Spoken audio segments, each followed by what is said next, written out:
Hello friends! I'm in an extreme deficit in the confidence department right now, but I have been putting off making this video for 6 months. Should I put glasses on before I start so I feel smart? Give me 1 second. These are my Gucci glasses. I know, it's exorbitant of me. I do not often indulge in name brand, but I really liked these. And I said that if I completed my final assignments for my philosophy classes last semester, that I would get these for myself. And I did. And I got a high distinction in both of my classes, so it was a little present to myself. But there is quite the glare. Am I just gonna have to retire the glasses? Okay. Hi, welcome back, boys. Boys. Now what the hell? I need to stop scratching my eczema. So about 6 months ago, I posted a little book haul on my Instagram story. Really wanted to get back into reading. So I bought a bunch of books to get me started. And then as you can see, got 2 more rows in the back behind these 2 vertical piles. When I did that book haul, a lot of you guys asked me to do a book review or book recommendations video. So you asked for it, here it is. I am just gonna warn you guys that I am physically incapable of being concise. And also I am not a scholar. I am simply a casual enjoyer of words. The only credential I have in terms of English literature is my first place ranking in advanced English when I was in high school, although I did develop the need for praise and approval from my English teacher that was akin to a parental attachment, as any well-rounded individual does. So anyways, without further ado, here's a review of the books that I chose to read upon re-entering the world of book reading, I guess. I grabbed all the books. I don't know why I didn't do that before. Sorry if my voice sounds weird. I am sick with COVID. So this is the first book that I read when I started to get back into reading. It was just really popular at the time. I think a lot of people around me were talking about it. And I had never read a Murakami book before, so I chose Norwegian Wood. And where do I start? Did I enjoy this book? Yes. It was really beautifully written, and I think he has a really distinct voice, which I think is like what he's so famous for. My train of thought keeps getting interrupted because I have to clear phlegm from my throat every 30 seconds. Gross. Common criticism that I've heard about Murakami is just so many boobs. Like, boobs. He's clearly a boobs guy. The protagonist is like this boring, average, wallflower type guy. He's like, I'm a nobody, like I'm not good looking, like I'm not smart. Somehow all the women want me. All the women want me. It's kind of written like a teenage boy fantasy. I am not saying that all that this book is a teenage boy's wet dream, but it certainly reminds me of one. And I get that it's a first person narrative, but it's just a very unrealistic and romanticized depiction of mental health in all the women. And it was just really weird because if she is mentally ill, she really isn't gonna come into your room in the middle of the night and take her robe off and present her naked body to you. Like, yes, I am gonna kill myself, but do you want to touch my boob? But just from personal experience, when I'm having a bit of a moment, I tend to just lay in my own filth and make a me-shaped depression in my mattress. But at the same time, I am someone who fully loves buying into the manic pixie dream girl archetype. And I would love to be the girl that's mentally ill, but somehow still so effortlessly beautiful and ethereal. And I never speak, but when I do, it blows your mind. I would love it if that was how my mental illness manifested itself, but it's not. And it doesn't seem to be the case for any of the other women around me. I think it's good to critically engage in things every once in a while because as a younger girl, I definitely did internalize a lot of these male narratives. So I just think it's quite fun and cute when I read men write about women who are mentally ill. But Murakami is an amazing writer, and this book was enjoyable to read. Some of the plot points were extremely shocking in a way that I don't know if was necessarily necessary. And then at the same time, I'm like, no, I completely understand it. I don't know if that makes absolutely any sense to anyone. Let me know if you've read the book. My one note to him would just be, maybe talk about her butt sometimes as well. What about her shining personality that doesn't just revolve around your sexual gratification? But I guess that's our surrealist king, Murakami. Let's just move on to the next one. I read Love is a Dog from Hell by Mr. Charles Bukowski. Dirty old bastard he is. I don't know why I decided to enter my reading era with all these books by men who, quite frankly, give me the ick. But I did, because I'm brave. Charles Bukowski is the poster child for male manipulator poetry, like the Tumblr-esque wannabe deep, beam me up soft boys who put cigarettes next to their Instagram poetry wish they were Charles Bukowski. Because he's actually a good writer. I hate to say it, I hate to say it, but I really enjoyed some of these poems. It's just that you really, really, really, really have to look past the blatant and violent misogyny that is riddled throughout. If you match with a lanky guy on Tinder and he says that Charles Bukowski is one of his favorite poets, I would run the other direction, because I guarantee you he's not reading it the same way that you are reading it. I put page 92 in my notes and I'm really curious as to what it is because it's been a minute. This was actually one of the poems that I really liked of his. It's called How to Be a Great Writer. We're off to a great start. You've got to fuck a great many women, beautiful women, and write a few decent love poems. And don't worry about age and or freshly arrived talents. Just drink more beer, more and more beer, and attend the racetrack at least once a week, and win, if possible. Don't overexercise. Sleep until noon. Avoid credit cards or paying for anything on time.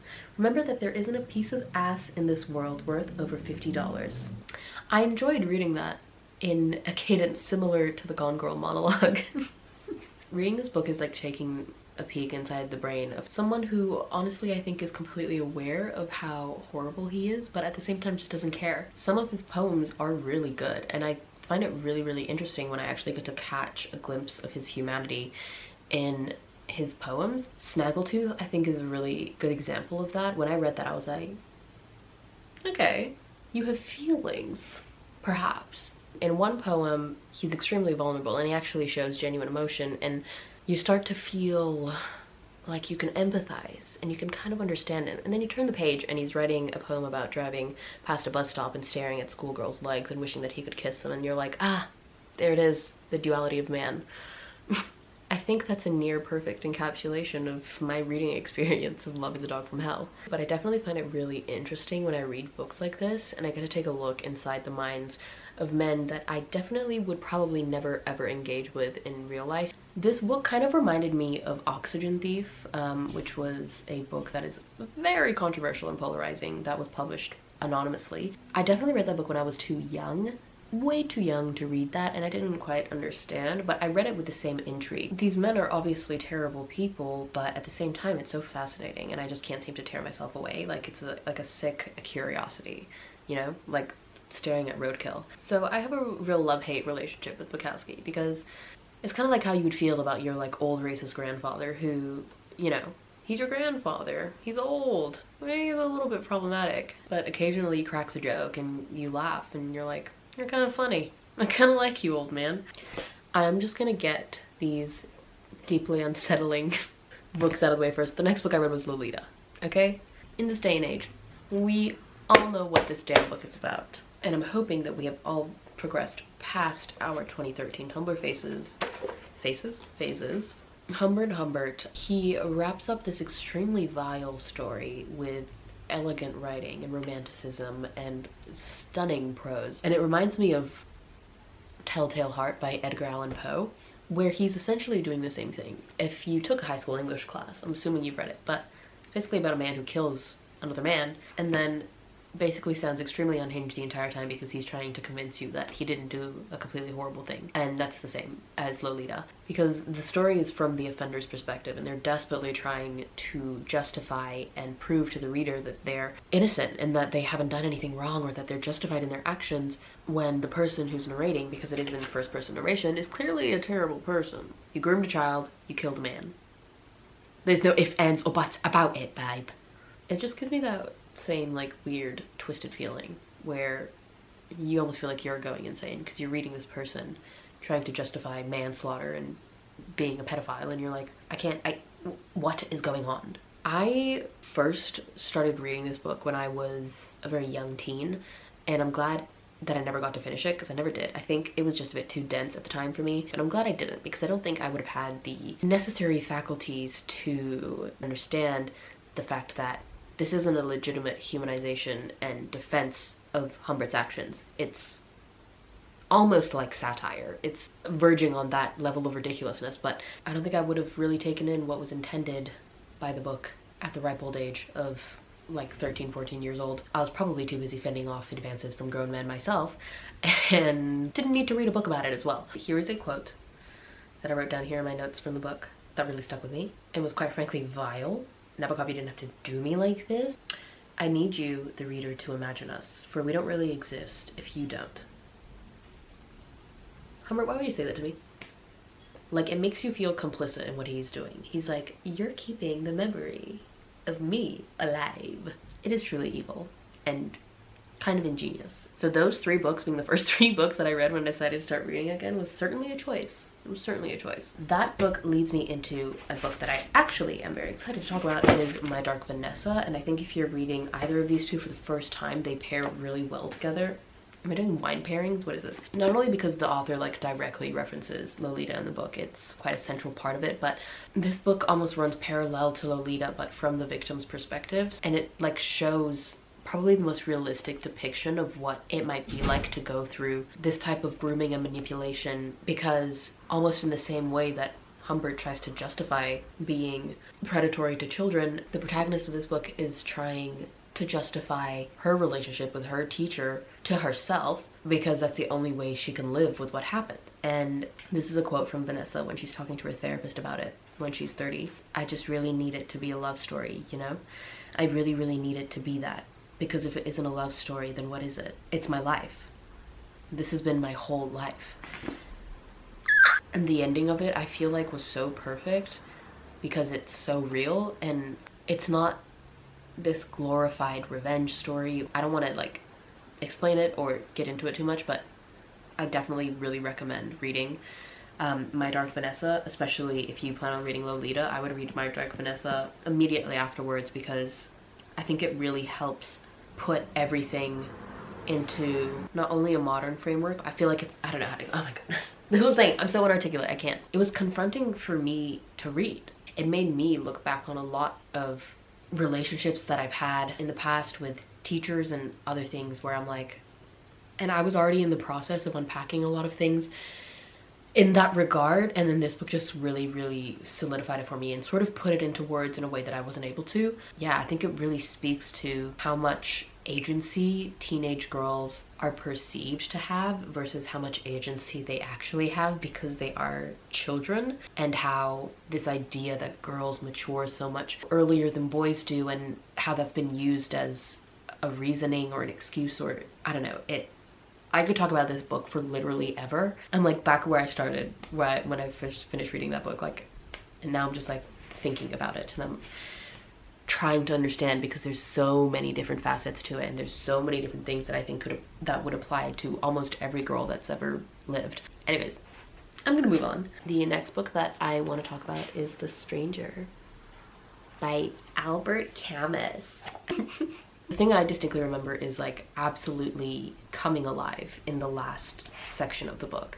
The last few pages were invigorating to read because the whole book is like obviously a absurdist sort of thing, and it feels really surreal, and it just takes you along, and you feel completely detached from what's happening in the story because the narrator is completely detached from what's happening. He is like this guy who's completely unfazed, unbothered, and just almost unaware of anything that's going on around him. He just does not care. Our man just does not care, and he, spoiler alert, he murders a man. Even when all that happens and he ends up going to jail, at no point do you care that that's happened to him. You're just like, oh, because he doesn't even really seem to care that that's happened to him.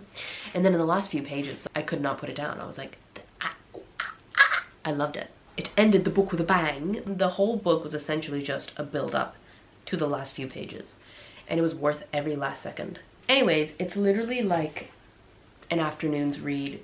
You just sit down for a cup of coffee, read that book, dabble in a little absurdist moment. For some reason, reading that book reminds me of like a character that would be in a Wes Anderson film. My final thought is that I would like to see a Wes Anderson adaptation of this book. I think it would slay. Next, I wanted to talk about this book.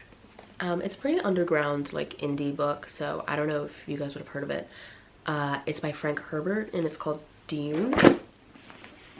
That's what I get for besmirching the good name of Frank Herbert. I am not a science fiction girly, but when I tell you that this book had a gorilla grip on my life for like 3 months, I could not stop thinking about it. I was gobsmacked, mesmerized. I had never consumed such a piece of literature with this level of intricacy. Frankie slayed. I went into this book thinking that I would have to kill myself trying to get to the end of it, and I could not put it down. I am not a science fiction girly, but this is a masterpiece. Not that you needed a 20-year-old from the 21st century to tell you that. I read this book at the same time as Adrian, and we were just plowing through this, quite frankly, monster of a book, and we could not shut up about it. We'd literally be having dinner and like we'd both just be reading. Did I make that up? I'm pretty sure that happened. We were just geeking out about the world building in this book and the depth of it. It's just insane. Also a lot of arguments about the correct pronunciations of all the names. I was just so invigorated. It's the only word I can think of to use to describe how I feel about this book. Frank, the author, he used to be, on a first name basis, he used to be, I believe, a political journalist. I think that's true. It made a lot of sense on how he was able to craft such intricate systems of power and these relationships and dynamics. And I was like, sir, you got a big brain. This is the only book that I'm not going to spoil because I want you to read it for yourself. And also, I would like to say that I thoroughly enjoyed the movie adaptation starring Mr. Timothée Chalamet himself. I have zero shame in admitting that I only decided to read this book because I knew the movie was coming out. And for all of you little rats out there that complained that the first movie was just world building and nothing even happened, maybe read a damn book for once. I don't care what anyone says. I love being that person that's like, I read the book. Oh yeah, this movie we're watching right now, yeah, I read the book. I put an hour of my life into consuming this piece of literature and you expect me to just keep quiet about it? No. No. In fact, yes, I am going to use my likes and interests as intellectual currency and exchange them with other people and be like, look at my big brain. So yeah, for all you rats who complained that it was just 2 hours of world building, it had to be. It needed to be. I can't wait for the second movie. You'll need to run Frank Herbert his check and read his book, even though I'm pretty sure he's dead. Nonetheless, this book slayed. I might consider converting to a science fiction girly because of it. And I am, in fact, reading the entire series. So, sue me.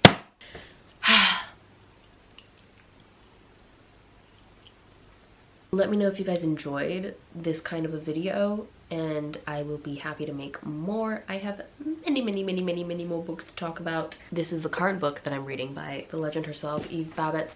This concludes my little book review video. And drop any book recommendations you guys might have for me that you want me to read, and also feel free to engage in full-blown arguments about these books in my comment sections if you would like to. I would love to read those comments. Yeah, that's all.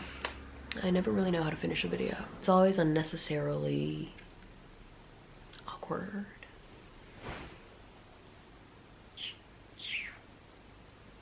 I'm gonna go now because I'm starting to get lightheaded and it's very sweaty in my room and I just need to lay down. Oh, it's so hot. Okay. Goodbye. Let me know what you think, and or not, or please.